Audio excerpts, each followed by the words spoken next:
بھائیوں کو زکوٰۃ دی جا سکتی ہے، بھتیجے بھانجوں کو بھی زکوٰۃ دی جا سکتی ہے اگر وہ مستحق زکوٰۃ ہوں۔ مستحق زکوٰۃ کا مطلب یہ ہے کہ تمام لائبلٹیز مائنس کر کے اس کے پاس 1,80,000 کے بقدر سونا چاندی رقم مال تجارت نہ ہو۔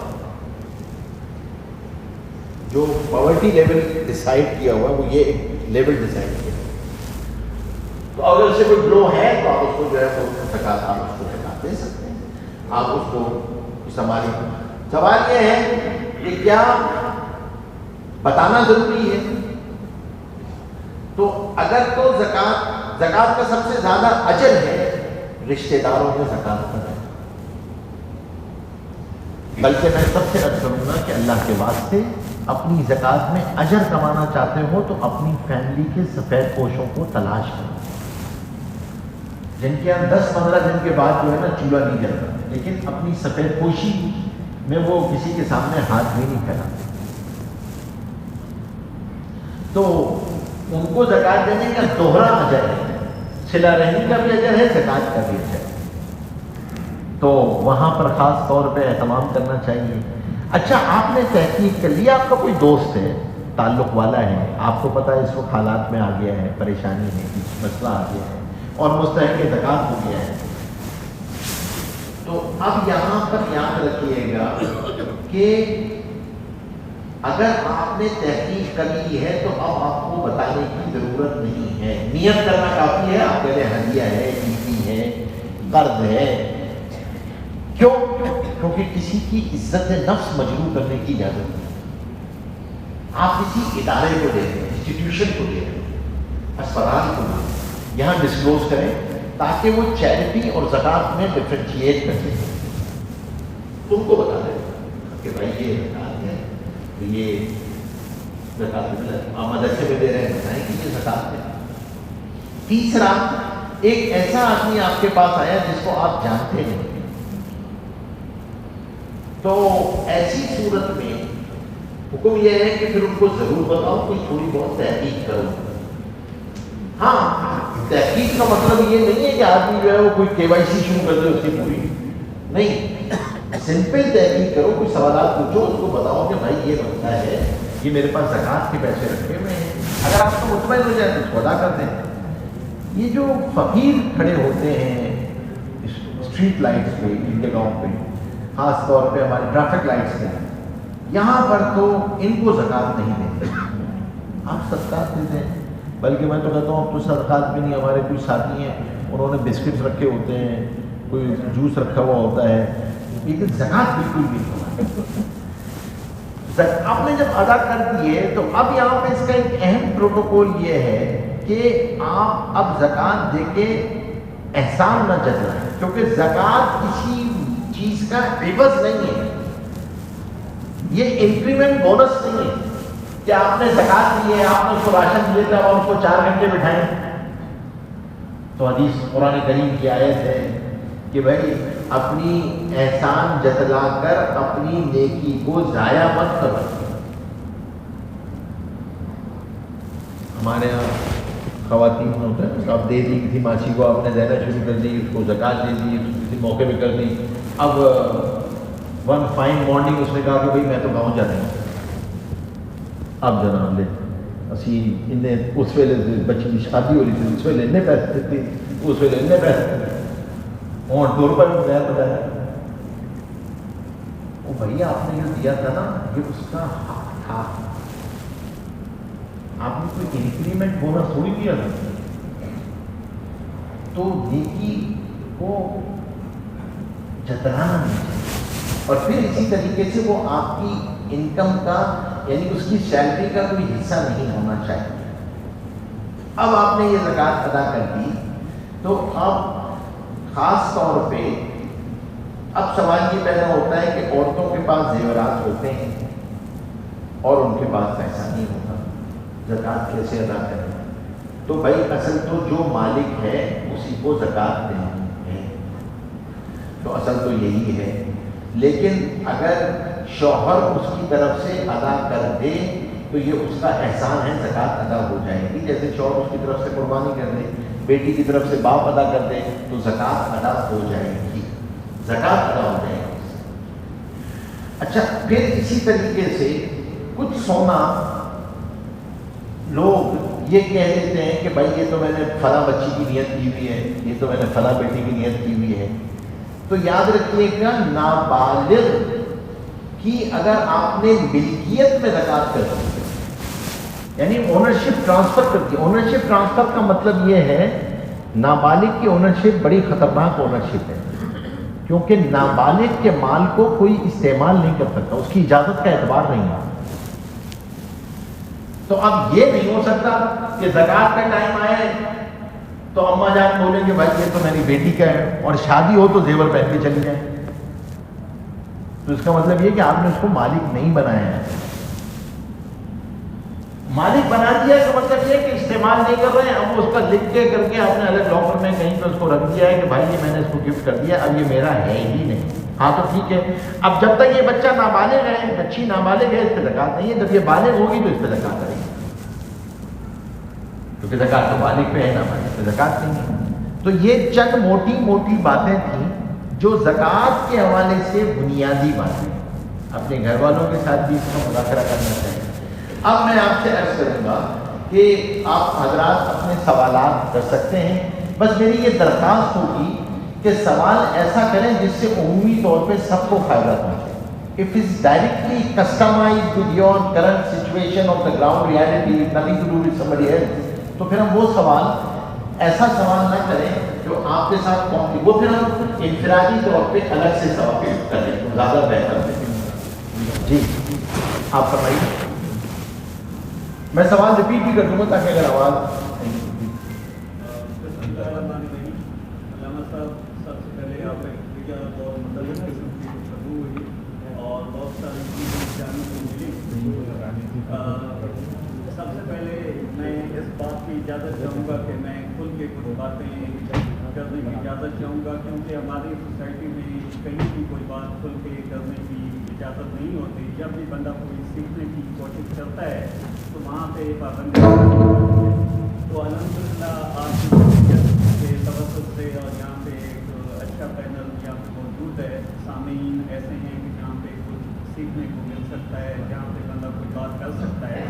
تو آپ کا سوال کیا ہے؟ جی میں سوال ذرا میرا لمبا ہوگا، تھوڑی سی میں اجازت چاہوں گا۔ اس میں آپ تھوڑا مختصر کر لیں تاکہ اور بھی کر لیں گے، ورنہ پھر ہم انفرادی گفتگو کر لیں گے۔ جی میرے خیال میں اس سوال سے بہت ساری چیزیں کلیئر ہو جائیں گی۔ پہلی بات یہ ہے کہ سوال یہ ہے کہ قرآن پاک میں آتا ہے نماز، زکوٰۃ اور صدقات اور روزہ قیامت، یہ تمام چیزیں ایسی ہیں جن کے لیے کہا گیا ہے فلا خوف علیہم ولا هم یحزنون۔ ان تمام لوگوں کے لیے نہ خوف ہوگا نہ ان میں کوئی رنج ہوگا۔ زکوٰۃ اور صدقات دونوں کے لیے کہا گیا ہے۔